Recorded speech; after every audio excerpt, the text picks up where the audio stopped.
Buenos días a todos, somos Entre Guerras y esto es Informativo Geopolítico, unos minutos en los cuales intentaremos resumirte toda la actualidad geopolítica acaecida durante el fin de semana entre el 21 y 23 de marzo de 2025. El Estado Mayor ucraniano ha negado que sus fuerzas hayan atacado el oleoducto de Suda y en cambio ha afirmado que este ha sido bombardeado repetidamente por los propios rusos. El ejército ucraniano ha acusado a Rusia de intentar culpar a Ucrania con acusaciones infundadas de participación de sus militares, todo con el fin de socavar cualquier tregua y el acuerdo de paz más amplio que actualmente negocian Donald Trump y Estados Unidos.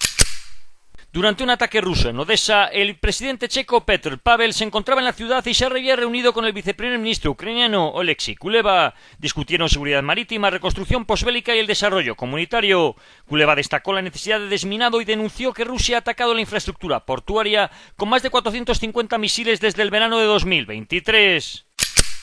El sábado, Zelensky ha visitado el puesto de mando del grupo táctico en Pokrovsk y se ha reunido con los comandantes de la línea de drones para recibir informes sobre las defensas de la dirección.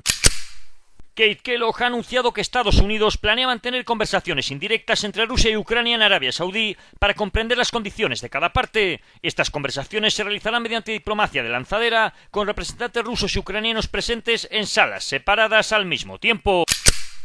El enviado especial presidencial de Estados Unidos, Steve Witkoff, ha señalado el sábado que el principal obstáculo en el conflicto entre Rusia y Ucrania son las regiones de habla rusa, Donbass, Crimea, Lugansk y otras. Ha destacado que los referéndums en estas áreas mostraron un apoyo mayoritario a Rusia y que Moscú ya controla de facto estos territorios. Según Witkoff, la cuestión clave es si el mundo reconocería la soberanía rusa sobre estas regiones y si Zelensky podría sobrevivir políticamente aceptando esta realidad.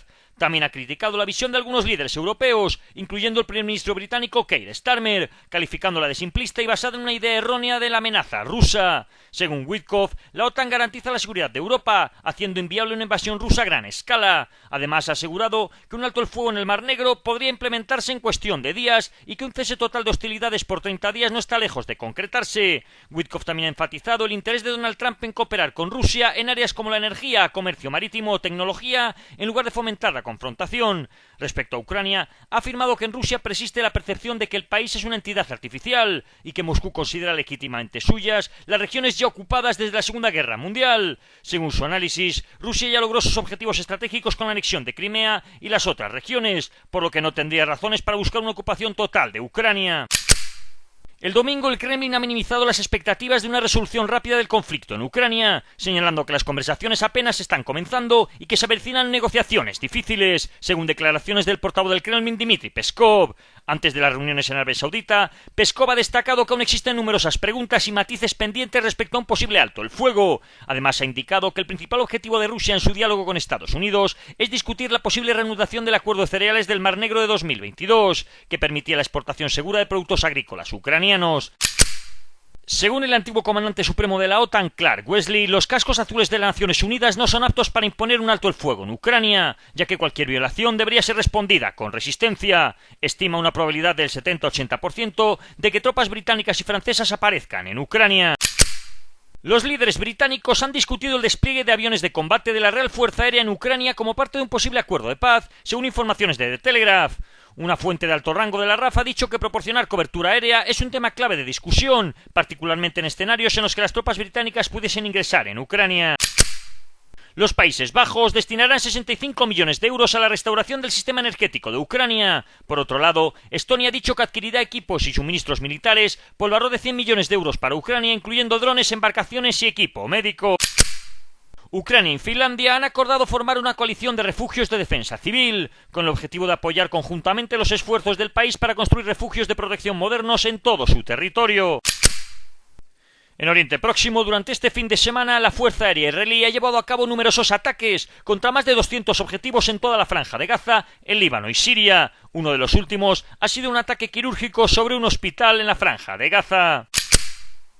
En estos ataques han muerto numerosos activos de Hamás, entre ellos el más destacado sería el jefe de la inteligencia militar de Hamás, que habría muerto en un ataque en el sur de la Franja de Gaza durante el sábado.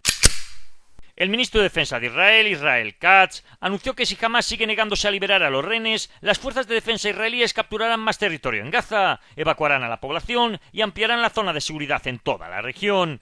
Katz ha advertido que Hamás perderá progresivamente más territorio a manos de Israel mientras mantenga su postura. Además, Israel planea ejercer presión tanto militar como civil, promoviendo la evacuación de población gazatí hacia el sur y apoyando el plan de migración voluntaria de Gaza impulsado por el presidente Donald Trump. Dos fuentes de seguridad egipcias afirmaron el sábado que Egipto había sugerido establecer un cronograma para la liberación de los rehenes restantes, junto con una fecha límite para la retirada total de Israel de Gaza con garantías estadounidenses. Las mismas fuentes indicaron que Estados Unidos habría dado señales de aprobación inicial, mientras que se esperaban respuestas de Hamás e Israel para el viernes. Además, el periódico libanés Al-Akhbar, afiliado a Hezbollah, informó el mismo día que el presidente egipcio Abdel Fattah el-Sisi indicó que su país estaría dispuesto a acoger temporalmente a 500.000 de gazatíes. A este respecto, incluso la organización Fatah ha instado a Hamás a ceder el poder en Gaza, con el fin de proteger la existencia de los palestinos en la franja. Un portavoz de Fatah ha pedido a Hamás que muestre compasión por la población y ha advertido que mantener el control podría llevar al fin de la presencia palestina en el enclave. Durante el domingo, el ejército israelí mandó una orden de evacuación en Tel Sultán, en Rafah, con el fin de realizar una operación posterior sobre la zona que concluyó a primeras horas de la noche. El ejército también anunció el inicio de operaciones terrestres en Beit Hanun y en otras zonas al norte de Gaza, así como la eliminación de Salah al-Bardawil, miembro del Politburó de Hamás. En el Líbano, después de varios ataques desde su territorio el sábado, Netanyahu y el ministro de Defensa ordenaron al ejército que atacasen decenas de objetivos de Hezbollah. Poco después de esa noticia, el ejército libanés informó que habría desmantelado varios lanzacohetes improvisados entre las localidades de Kefar Tebnit y Arnun. A pesar de la noticia, los israelíes llevaron a cabo los ataques en represalia. Por su parte, Hezbollah negó ser responsable del lanzamiento de los cohetes contra el norte de Israel. El grupo libanés afirmó que reiteraba su compromiso con el acuerdo de alto el fuego y que apoyaba al Estado libanés a abordar la peligrosa escalada contra el Líbano. Israel ha continuado con sus ataques sobre Siria durante todo el fin de semana. Algunos han sido sobre la base aérea T4, el aeropuerto de Palmira en la gobernación de Homs o varias zonas en la propia Damasco. Según el ejército israelí, estos ataques extensos buscan destruir capacidades que podrían preservar la superioridad aérea de Israel en toda la región. También en Siria, según el portal de noticias hebreo Walla News, el régimen sirio estaría en negociaciones avanzadas para transferir el control de la región de Tadmur, en las inmediaciones de Palmira, al ejército turco a cambio de recibir asistencia económica, militar y política. Este proceso sería de gran preocupación para Israel, ya que una presencia militar turca al este de la ciudad de Homs y en el centro de Siria permitiría en el futuro el acceso militar de Turquía al sur del país. Durante el fin de semana, se han producido manifestaciones en Tel Aviv y Jerusalén contra el gobierno de Netanyahu, especialmente durante la noche del sábado. El Gabinete de Seguridad israelí ha aprobado una sugerencia al ministro de Defensa para establecer una nueva administración encargada de facilitar una salida voluntaria de los palestinos de la franja de Gaza. Estados Unidos ha pedido a Israel que no ataque objetivos hutíes en Yemen, según ha informado una fuente al Jerusalem Post. De hecho, durante todo el fin de semana, Estados Unidos ha atacado en varias ocasiones objetivos por toda Yemen. El Kremlin ha reafirmado el derecho de Irán a desarrollar energía nuclear con fines pacíficos dentro del marco del derecho internacional. En una conversación entre Trump y Putin, ambos coincidieron en que Irán no debería estar en condiciones de destruir a Israel. Ante la posibilidad de ataques contra la infraestructura nuclear iraní, el portavoz del Kremlin, Dmitry Peskov, ha enfatizado que el asunto debe resolverse únicamente por medios políticos y diplomáticos. Y en Turquía las protestas antigubernamentales continúan en varias ciudades tras la detención la pasada semana del alcalde de Estambul, visto como un posible rival de Erdogan. La oposición ha convocado a manifestaciones masivas, mientras que el presidente de Turquía ha advertido que no permitirá alteraciones del orden público, rechazando lo que ha llamado vandalismo y terrorismo callejero. Las autoridades turcas han anunciado que han detenido hasta 343 personas durante las protestas nocturnas en varias ciudades en este fin de semana. En Europa, el gobierno alemán ha confiscado el petróleo Eventin vinculado a la flota encubierta rusa mientras estaba varado en el mar Báltico. El buque de bandera panameña transportaba 100.000 toneladas de crudo valoradas en 40 millones de euros y navegaba desde el puerto ruso de Ust-Luga hacia Egipto. Debido al riesgo de derrame, fue remolcado hacia Zasnit, custodiado por las autoridades alemanas. Finalmente, la Dirección General de Aduanas ha ordenado su confiscación. El primer ministro belga, Bart de Wever, advirtió que confiscar los 200.000 millones de euros en activos rusos congelados sería un acto de guerra, con riesgos sistémicos para el sistema financiero global y posibles represalias de Moscú. En una reunión de líderes de la Unión Europea en Bruselas, pidió evitar tratar estos activos como si fueran de libre disposición, señalando que la medida no es tan sencilla como algunos sugieren.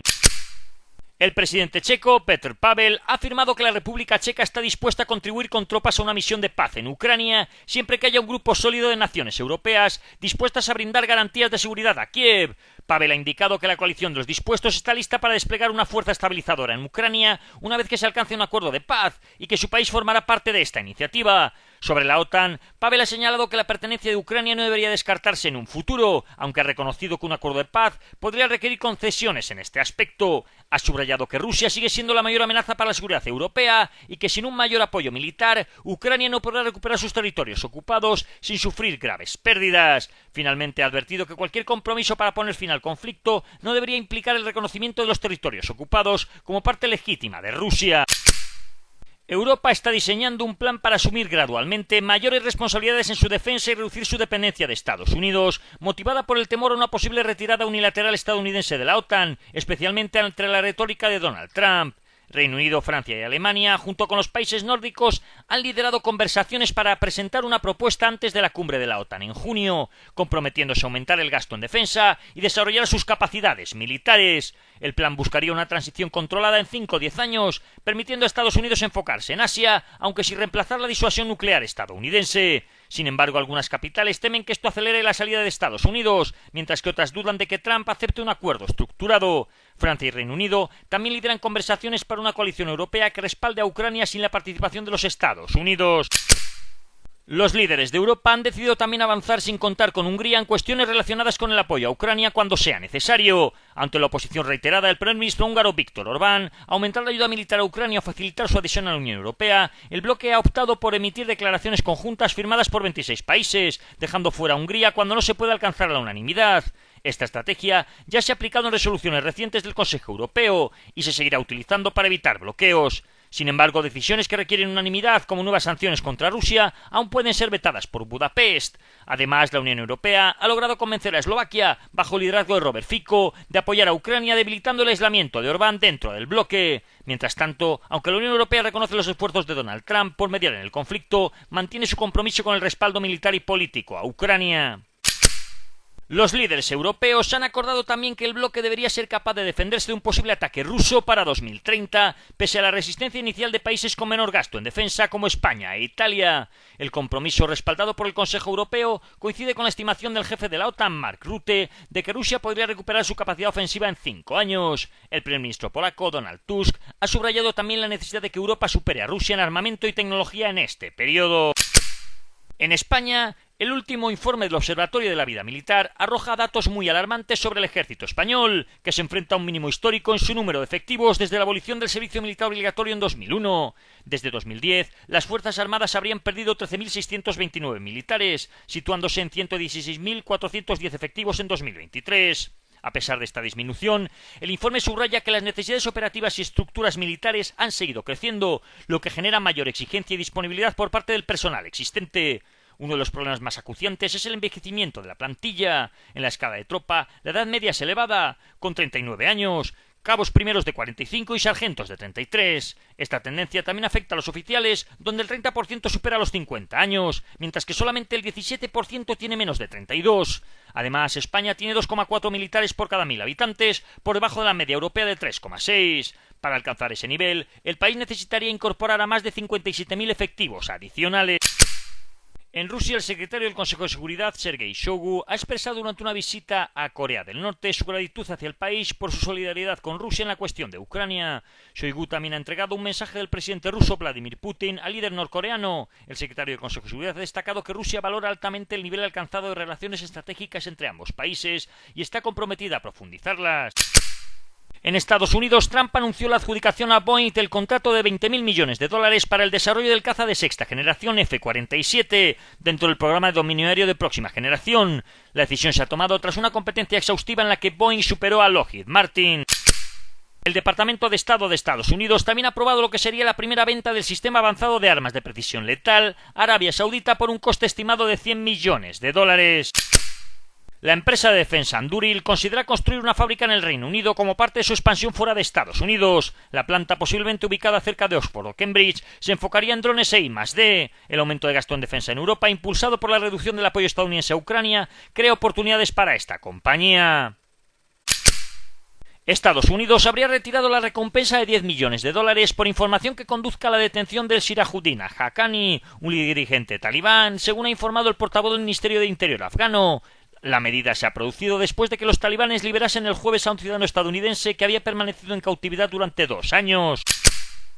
Estados Unidos ha anunciado la revocación del estatus legal de más de 500.000 inmigrantes que llegaron bajo el programa de libertad condicional humanitaria implementado por la administración Biden. Esta medida afectará a ciudadanos de Cuba, Haití, Nicaragua y Venezuela, quienes deberán abandonar el país en un plazo de 30 días tras la publicación de la orden en el registro federal prevista para este martes. El Departamento de Seguridad Nacional ha informado que la cancelación de este estatus significa que los inmigrantes deberán salir de Estados Unidos antes del 24 de abril, salvo que obtengan otro estatus legal que les permita permanecer.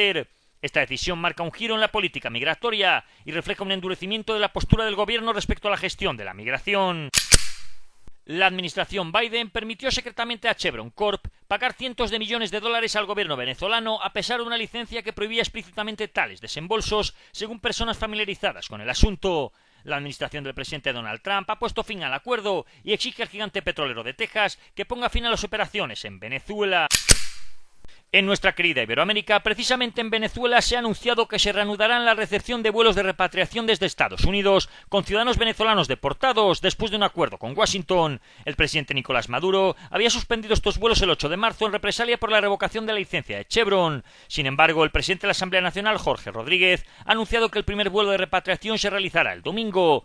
Rodríguez ha destacado que el acuerdo busca garantizar el retorno de los migrantes con la garantía de sus derechos humanos. Además, ha criticado la deportación de 250 venezolanos a una prisión en El Salvador durante el gobierno de Donald Trump, asegurando que Venezuela trabajará para su retorno.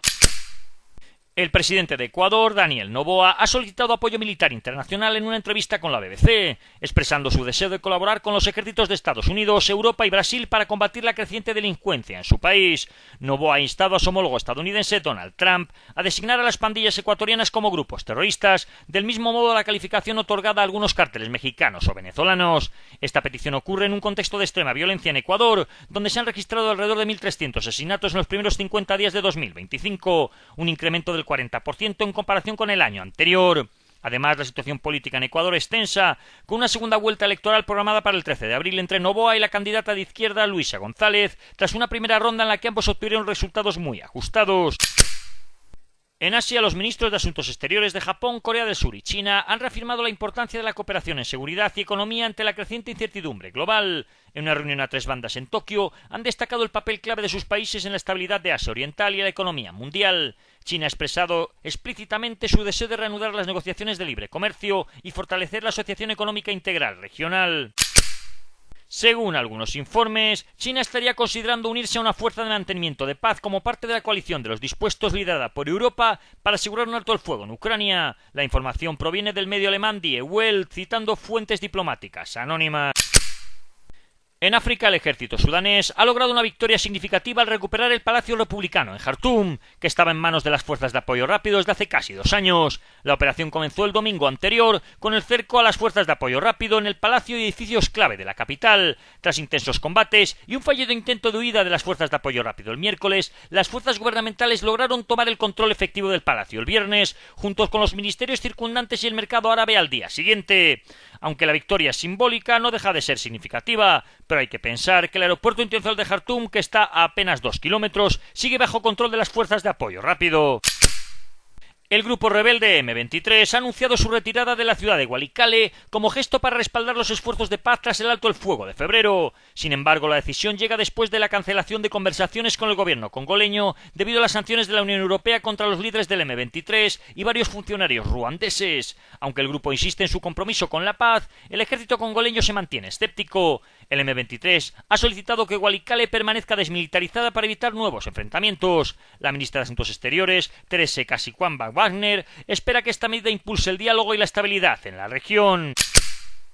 En Níger, su gobierno ha declarado 3 días de luto tras un ataque a una mezquita en Kokorou, al suroeste del país, que ha dejado al menos 44 muertos y 13 heridos. Según el Ministerio de Interior, los atacantes han rodeado el lugar y perpetraron una masacre con extrema violencia inusitada en el lugar, incendiando además el mercado y las viviendas adyacentes. El Ministerio de Defensa ha atribuido el ataque al Estado Islámico del Gran Sáhara. Y esto ha sido todo por hoy. Si queréis profundizar en las noticias que hemos comentado, leer alguna de ellas o visualizar diferentes vídeos de actualidad, os recordamos que estamos en la aplicación Telegram, con nombre de usuario @entre_guerras. Que tengan un buen día y recuerden el main.